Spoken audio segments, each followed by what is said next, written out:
નમસ્કાર વિદ્યાર્થી મિત્રો, આપ સર્વે મિત્રોનું સહૃદય દિલથી હાર્દિક સ્વાગત છે આપણી યુટ્યુબ ચેનલ એવી ગુરુ જ્ઞાન શાળાની અંદર. તો વિદ્યાર્થી મિત્રો, આજના વિડીયોની અંદર આજે આપણે ધોરણ 9 વિષય ગુજરાતીની અંદર પ્રકરણ નંબર 16 જે છે આપણું કુદરતી સરસ મજાનું ચેપ્ટર છે, એનું આજે આપણે સ્વાધ્યાયનું સંપૂર્ણ સોલ્યુશન આ વિડીયોની અંદર જોવાના છીએ.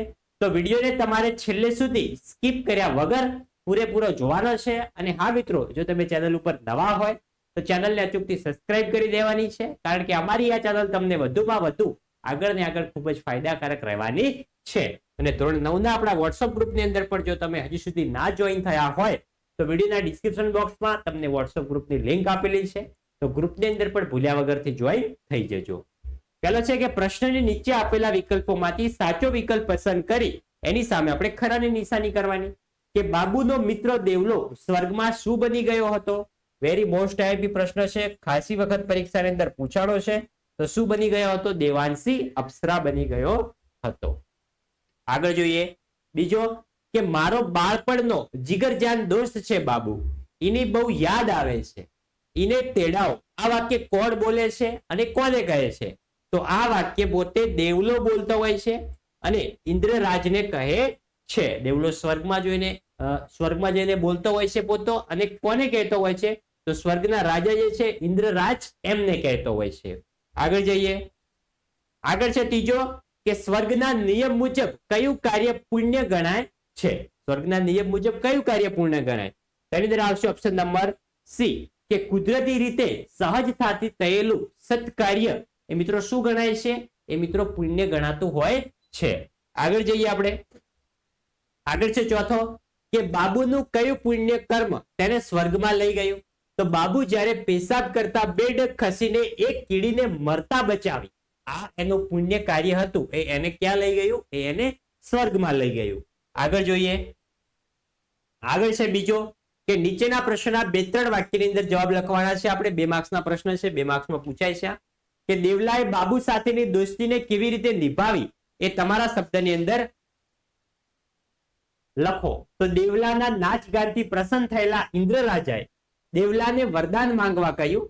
દેવલાએ ઇન્દ્રરાજા પાસે એના જૂના ભાઈબંધને સ્વર્ગમાં લાવવાની ઈચ્છા રજૂ કરી. ઇન્દ્રરાજા દેવલાની ઈચ્છા પૂરી કરી અને બંને ભાઈબંધોને એક દિવસ સ્વર્ગમાં રહેવાનો લાભો મળ્યો. આ રીતે દેવલાએ બાબુ સાથેની દોસ્તી પોતે નિભાવી. નેક્સ્ટ આગળ જઈએ આપણે. આગળ છે ત્રીજો, કે નીચેના પ્રશ્નના 7-8 લીટીની અંદર જવાબ લખો. જે મોટા પ્રશ્ન પૂછાય છે એ પ્રશ્ન છે. એમાં પહેલો, કે બાબુના સ્વર્ગના અનુભવને તમારા શબ્દમાં આપણે લખવાના છે, એટલે કે આપણા શબ્દની અંદર લખવાના છે. એટલે કે આ ચેપ્ટરમાંથી આપણને જે બાબુ સ્વર્ગમાં ગયો એમાં શિક્ષકે આપણને જે કંઈ ભણાવ્યું હોય, આપણને યાદ રહ્યું હોય, એ આપણે લખવાનું છે. સિમ્પલ રીતે લખેલું છે, તમારા શબ્દમાં લખો. એટલે એવું નથી કે આપણે ક્યાંકથી બેઠું હોય એ જ લખવું. આપણને જે યાદ હોય એ લખવાનું. કે એક સારા કામે બાબુને સ્વર્ગમાં જવાનો મોકો મળ્યો. 2 દેવદૂત બાબુને ફૂલની જેમ ઉચકી આકાશમાં ઉડવા લાગ્યા. બાબુ તે ટગર ટગર ડાબે જમણે દેવદૂતની સામે જોયા કરતો. બાબુએ કહ્યું, આમ આકાશમાં કઈ તરફ લઈ જાઓ છો?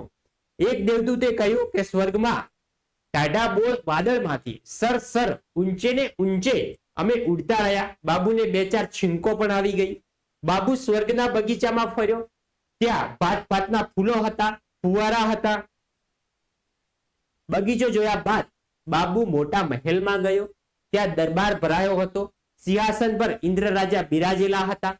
અપ્સરાઓ નાચગાન કરતી હતી. બાબુને જોઈને જ નાચગાન બંધ થઈ ગયું. બાબુને જોઈને ઇન્દ્રરાજા આશ્ચર્યથી બોલ્યા, આવો બાબુરાજ, કહીને પ્રેમથી ભેટી પડ્યા. બંનેને ખૂબ જ હરખથી ભેટી રહ્યા હતા.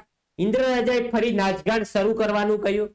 મારી વેણીમાં 4 ફૂલ અંબોદડે સોહે સોહામણી ઝૂલ ગીત મીઠી હલકથી ચાલી રહ્યું હતું. આમ દેવલો સ્વર્ગમાં જઈને દેવાંશી થઈ ગયેલો. તે રૂપના અંબાર જેવો હતો. દેવાંશીની આગળ બીજી અપ્સરાઓ ઝાંખી લાગતી હતી. નાચગાન પત્યા બાદ બાબુને ઇન્દ્રરાજા જમવા લઈ ગયા. 32 જાતના પકવાન જમાડ્યા.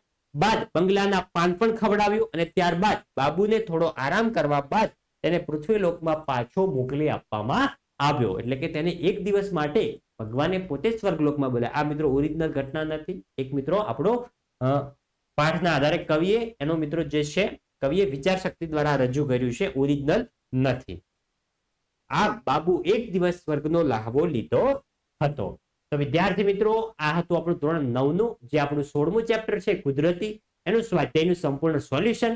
તો વિદ્યાર્થી મિત્રો, તમને વિડીયો સારો લાગ્યો હોય, ઉપયોગી લાગ્યો હોય તો વિડીયોને અચૂકથી તમારે લાઈક કરી જવાનું છે. ચેનલ ઉપર નવા હોય ચેનલને પણ અચૂકથી સબસ્ક્રાઇબ કરી જવાનું છે. અને આવા જ બીજા વિડીયો તમને અમારી ચેનલ થકી મળતા રહેશે. તો મળીશું આવનાર બીજા વિડીયો સાથે. ત્યાં સુધી આવજો. જય હિન્દ, જય ભારત.